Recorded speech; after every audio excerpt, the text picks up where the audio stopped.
Live from downtown Detroit, Local 4 News at 6 starts now. Video from inside a gas station convenience store captures the moment an angry customer sets the place on fire. Glad you're with us tonight at 6. Frightening moments, especially for our clerk who did manage to escape that fire. And this was all over something a customer bought and then decided they didn't like how it smelled. Victor Williams is live where it happened at Fort and Schaefer near I-75. Victor, that fire spread quickly. It did a lot of damage, too. Oh yeah, a lot of damage, and we wanted to take you right up to the doors over there and show you all that damage, but we just wanted to make sure we stayed behind this caution tape. But we're told after all that this was all done because of a Swisher Sweets cigar. It was a horrible and scary experience. Dramatic surveillance video shows a man police say is an unsatisfied customer taking his complaints to a whole nother irrational level. Kareem Kassim was the clerk behind the counter addressing the scent of a Swisher Sweet. He came to me, he came talking to me about how he bought a Swisher Leaf before. He was like to me, it's not good and everything, and it has cologne on it. I told him, maybe boss man, you're the one that's wearing cologne. When Kareem refused to switch out the item, that's when the man came back in with a bucket of gasoline, dousing the store, setting it on fire. And he just threw it and lit it on. The first thing I tried doing is grabbing the fire thing, and I just tried twitching it off, nothing. The fire was just coming back up. I called 911, pulled the emergency button, and 911 came, and they saved us. Now the restaurant that operates out of the gas station is also out of business, meaning owner Abdul Elkam is out of a job. I work for this business like almost 10 years to have it. Everything is gone. It's just only the breathing I have there. Everything is gone, and cash register, just nothing. Kareem is just thankful that no one was hurt. I was really scared for my life and also scared for the store. My mind, am I gonna die? Is everything gonna be okay? What's wrong? Why would you do such a thing? Why would you do such a thing like that? And police were able to act quickly and take this man into custody. We know that this happened during the wee hours of the early morning, and he was arrested shortly afterwards. So we'll keep you guys updated on his charges once they're available. Victor Williams, Local 4. All right, Victor, thanks. A man is in custody after police say a 5-year-old boy died after accidentally shooting himself. Investigators say the child found the gun in his bedroom at a home on Oakfield on Detroit's west side. They say 2 children were in the home at the time, ages 5 and 7. And a 29-year-old man described as the child's uncle was the adult in the house. He is the one in custody now. The chief shared his frustration with another child lost to gunfire in the city. You know, everyone thinks it can't happen to them until it does. If you have children, children are inquisitive, they're young, they're doing what they're supposed to do as children.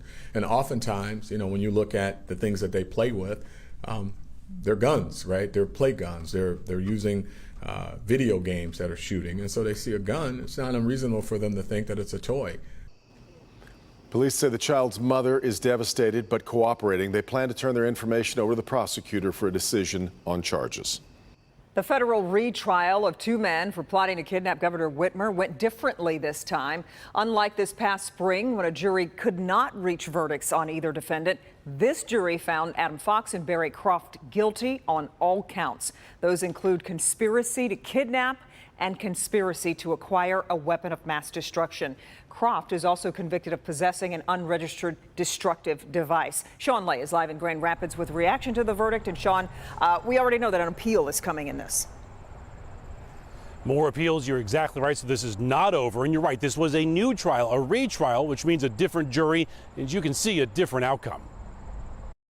Guilty on all counts, Adam Fox and Barry Croft. A jury saying they did indeed plan to kidnap Governor Gretchen Whitmer and use a homemade bomb to pull it off. Joshua Blanchard is the attorney for Barry Croft. He fought hard in court, trying to expose FBI tactics that he said went over the line. He tells me an appeal is on the way. Is there an appeal that you will seek? Of course. And because the main question would it be about the jury? Would it be about not being able to have the exact witnesses you wanted to call? There are a ton of issues in this case.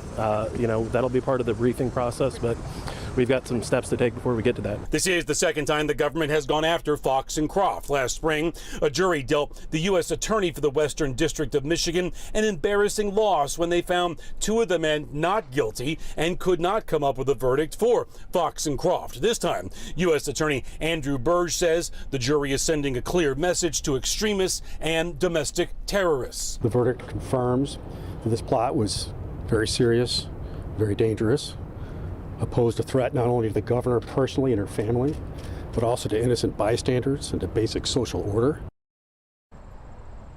Back here live, the governor says she will not let extremists get in the way of the work she is trying to do, although she is the victim of crime here. In the meantime, Fox and Croft are going to be sentenced. That'll take about 90 days for a pre-sentence investigation. Kimberly, you mentioned appeals. They will be forthcoming, and state charges for other members of the Wolverine Watchmen still in progress, so still not over. We're live tonight. Sean Lay, Local 4, back to you. And about those appeals, Sean, on what might they focus?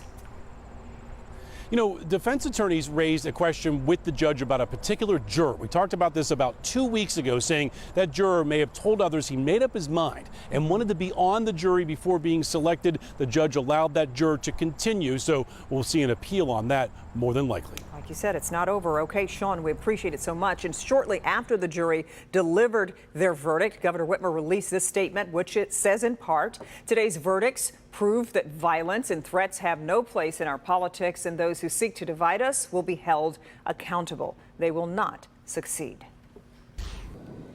Well, we have had another spectacular day. We're on a roll. Yeah, no complaints here. Let's get over to Kim Adams, see how we're looking for tonight, Kim. Isn't it beautiful? We've had temperatures today in the 80s. We'll cool down into the 60s tonight. The humidity has been low. Summer's not done yet, though. We have some heat and humidity headed our way. But right now at City Airport, it's 82 degrees, 79 in Pontiac.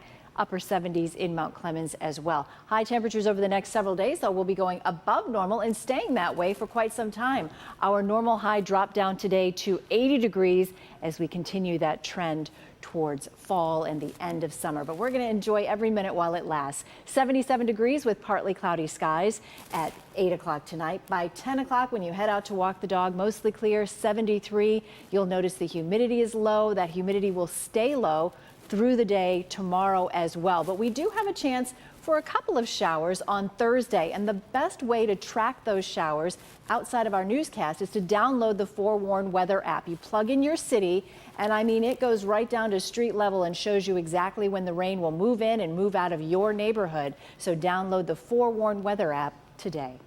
All right, Kim. A Warren police officer is hurt after a man believed to be under the influence of drugs slammed into a police SUV. Officers were responding to a report that someone was having a medical emergency when the man took off. Dash cam video from Saturday afternoon shows a stolen Jeep slamming into the SUV. The driver, 31-year-old Samuel Wilbur, was taken into custody in Detroit. The officer suffered a broken wrist and a concussion. Police Commissioner Bill Dwyer says the crash could have been worse. If you look at if there would have been another officer in the car, a passenger officer in the car, when that subject rammed that passenger side of the car, no question in my mind that that officer, if there would have been an officer there, would have been seriously injured or even fatal. He could have been killed. Wilbur faces 6 felonies, including assault and drug charges. His next court date is September 6th.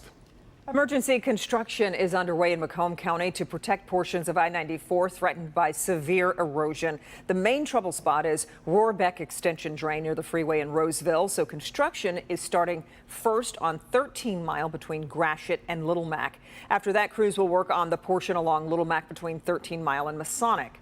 The erosion is inching close to the westbound lanes of I-94, raising concerns that part of the freeway could collapse. When they built I-94 years ago, they backfilled it all with sand. So what's happening now, it's not really good earth, it's all this sand. And every time there's any kind of activity in that drain, the bank is just shelving off. It's 2 foot, 4 foot, 6 foot, 8 foot loss that's happening in a very rapid time frame.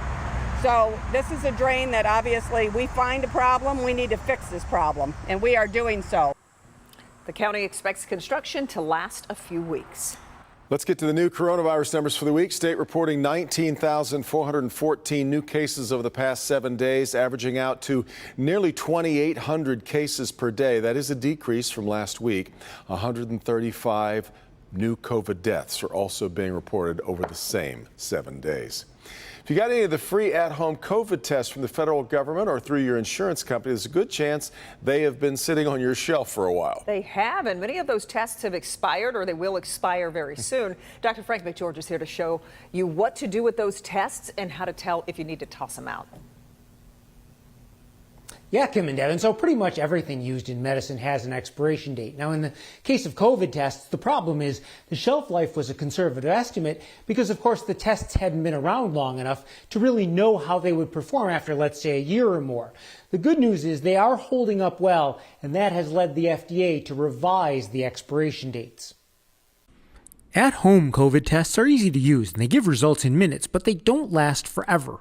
When I checked my supply of tests that were sent from the government, there were a wide range of expiration dates. For example, these Abbott Binax Now tests, they won't expire until February of 2023. The expiration date is right next to this little hourglass symbol. But these iHealth tests, they have a use-by date of July 20th, and they are already expired. Also, these tests, distributed by Roche, they just expired on August 21st. Now, that doesn't mean I have to toss them, though, but I do need to go to the FDA website to check the lot number against the official list of updated expirations. Now, you can see here, the iHealth test is easily found, and it says that they have been extended to 12 months. So now they expire on January 20th of next year. Now, these other tests distributed by Roche were a problem for me, though. The FDA website doesn't show any test made by Roche.